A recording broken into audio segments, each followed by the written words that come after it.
Hello everyone! Welcome back to the channel. Today, we're exploring one of Jeju Island's most enchanting spots. It's called the Camellia Hill. If you're a nature lover or just looking for a peaceful retreat, this place is a must visit. Ayan, so nakapasok na kami dyan sa Camellia Hill.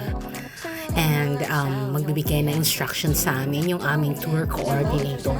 Just in case if you get lost, you can have a look. But just this is a map, and the map itself is very pretty. So it's just that I don't have that one for everyone.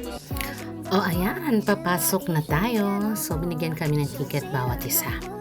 Ayan, sa totoo lang, ang dami rin talagang nagtutour dito sa lugar na to kasi napakaganda. Puro talaga siya flowers, and look at that. Diyos ko, akala ko talaga plastic. Kasi talaga mukha siyang plastic o parang hindi siya totoo. It's actually my first time to see this kind of flower. Ayan, sobrang maganda, no? Ayan, tapos ang gaganda pa ng pagkaka-arrange ng mga flowers sa mga pots. Kasi iba't ibang kulay. Diyos ko, pag ikaw ay lover talaga ng nature at saka mga flowers, Diyos ko, this place is truly a paradise. O, ang ganda pa ng mga combinations nila na nilagay sa mga pots. Ayan, ang ganda.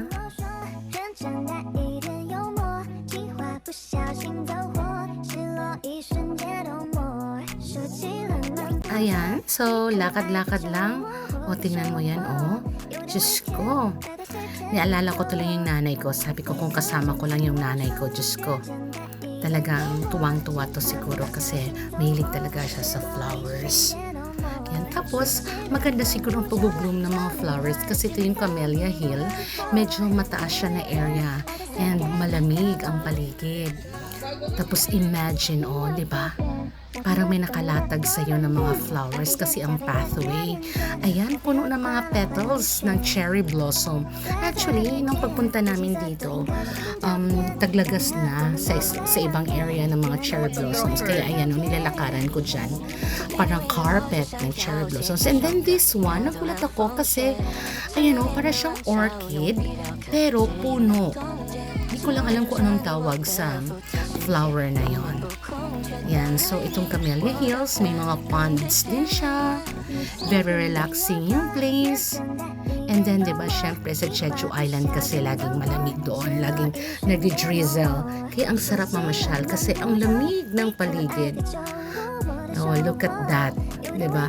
Papasok kami ngayon sa para siyang, ayan, greenhouse na mas marami pa din bulaklak. Oh, ayan. So, may greenhouse siya kasi siguro ito yung parang mas alagain talaga ng mga bulaklak. Tapos naka-landscape siya. Yan, iba't ibang klase ng mga flowers. Ang daming tao, Tapos, can you imagine that flower? Talaga yung pag-bloom niya, di ba? Para siyang bouquet. Sobrang mangha talaga ako dito. Yan, may mga bougainvillea din. Yan, ang ganda ng color ng mga bougainvillea. Ayan, hindi ko talaga. Ayan, tulips! Diyos ko, grabe ang mga tulips. Iba't ibang mga colors yan. Parang tumagal ako dito sa kaka-picture-picture kasi talagang bawat area, bawat corner, Instagrammable. Diyos ko, ang tulips, iba't ibang color. Oh, may kulay yellow. Ay, nako. Sarap balikan. Itong Camellia Hills.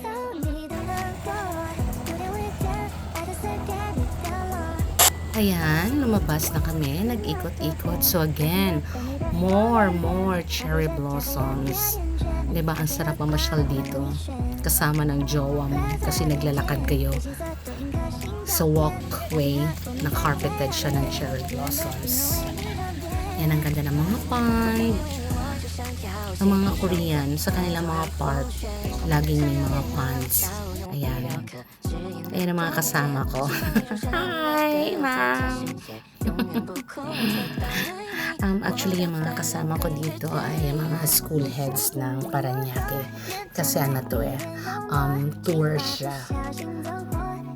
Ang ganda ng paligid. No? Tapos ayan pa, nagiging dramatic and romantic pa kasi nilalagyan nila ng mga ilaw-ilaw pa doon sa mga canopy na medyo, ayan, parang malilim na. Nilalagyan pa nila ng mga ilaw. So that makes it more romantic.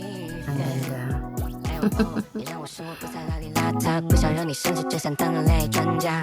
在我生气时总是可怜巴巴，但是拜托你离我左心，别只会 say You know，脚下的时候你总是誓不罢休，不洗手汗你会归扭头，那就不你一个人自己爱的难受。每当你皱眉头。 Ayan, papasok na namin kami sa isang area, parang restaurant nila or cafe. Pero bago ka makarating doon, it is like going into a maze. Nag-selfie-selfie na ako dyan. Talagang para siyang maze. Ayan. So, ang tataas, lagpas tao. Yan yung mga makakasalubong ka din. Galing doon sa cafe, sa pinakaloob. Uy, ayan, ito yung tinatawag nilang camellia flower. Yan, tapos yung iba, kita mo yung puno. Punong-puno ng mga bulaklak. But again, I do not know kung anong tawag sa bulaklak na yan. Diba? Ang ganda, sobra. In full bloom talaga. Ganda. So, andito na tayo ngayon sa tinatawag ng Greenhouse Cafe. In here, they serve camellia tea and seasonal treats made from local ingredients. Ayan. So, habang namamasyal ka, picture-picture, ang ganda ng background music. Ay, nako, flowers, flowers, flowers everywhere. Itong Camellia Hills pala ay it spans over 172,000 square meters. And it is home to more than 6,000 camellia trees, representing about 500 different species. But again, it's not just camellias. You will also find palm trees here, wildflowers, and tulad na nakita natin, yung mga ecological pond.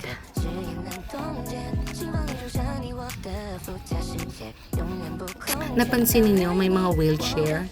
Kasi sobrang nakakapagod kasi ang luwag-luwag talaga nitong Camellia Hills. So pag napagod ka, pwede kang mag-wheelchair. And that's it. Don't forget to like, comment, and subscribe for more travel finds.